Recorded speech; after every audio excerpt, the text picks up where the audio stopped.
านด้วยปัญญายานแจ้งสองสิทธาทั้งสองทันทาทุเราวิปัสสนา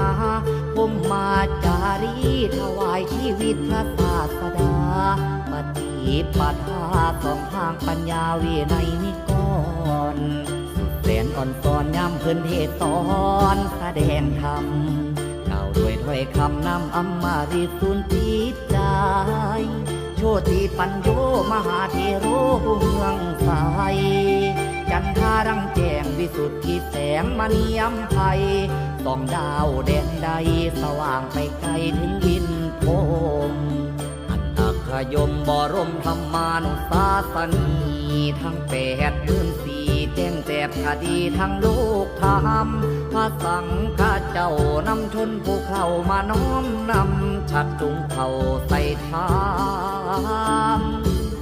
ด้วยอภิสัมปัญญา